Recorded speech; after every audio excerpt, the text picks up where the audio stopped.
অনেক দিন ধরেই ভাবছি যে আমার ওই কলের চারপাশটায় যে গাছপালাগুলো আছে একটু চারিদিকটা একটু পরিষ্কার করব। কারণ শীতের সময় একটু পরিষ্কার পরিচ্ছন্ন থাকলে বেশ ভালোই লাগে। তাই আজকে লেগে পড়লাম সেই কাজ নিয়ে। প্রথমে এরিকা প্লামের গাছটাকে সুন্দর করে কাটিং করে নিয়েছি। তারপরে সমস্ত চারিদিকটা এই যে অগোছালো হয়ে আছে সেগুলোকে সুন্দর করে পরিষ্কার করে নিলাম। আর সত্যি কথা বলতে এরকমভাবে সমস্ত চারিদিকটা পরিষ্কার করলে আমার না বেশ ভালো লাগে।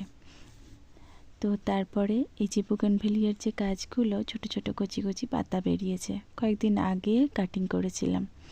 এই মাধবীলতার গাছটা বর্ষায় এনে বসিয়েছি, বেশ অনেকটাই বড় হয়ে গিয়েছে। সমস্ত চারিদিকটা সুন্দর করে পরিষ্কার করা হয়ে গিয়েছে।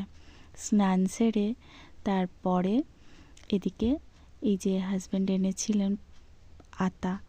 তো আতা আমরা ছোটোবেলায় সেরকম খাইনি, তবে আতার ছোটো ভাই যে নোনা, তাকে কিন্তু খেয়েছি। তো তোমরা কারা কারা নোনা খেয়েছো বা নোনাকে কি নামে জানো সেটা জানিও। তো মেয়েকে বললাম এটার নাম কি ইংরেজিতে, তো ও তখন বলল, ছোট মেয়ে আতাটা খেয়ে একটা ছড়া বলল। আতা গাছে তোতা পাখি, ডালিম গাছে মৌ, হিরে দাদার মর্মর এঠান ঠাকুর দাদার বউ। তো আজকের ভিডিওটি কেমন হয়েছে জানিও, ভালো লাগলে চ্যানেলটিকে সাবস্ক্রাইব করো আর একটি লাইক দিও। আজকের ভিডিওটি এই পর্যন্ত, দেখা হবে পরের একটি ভিডিওতে।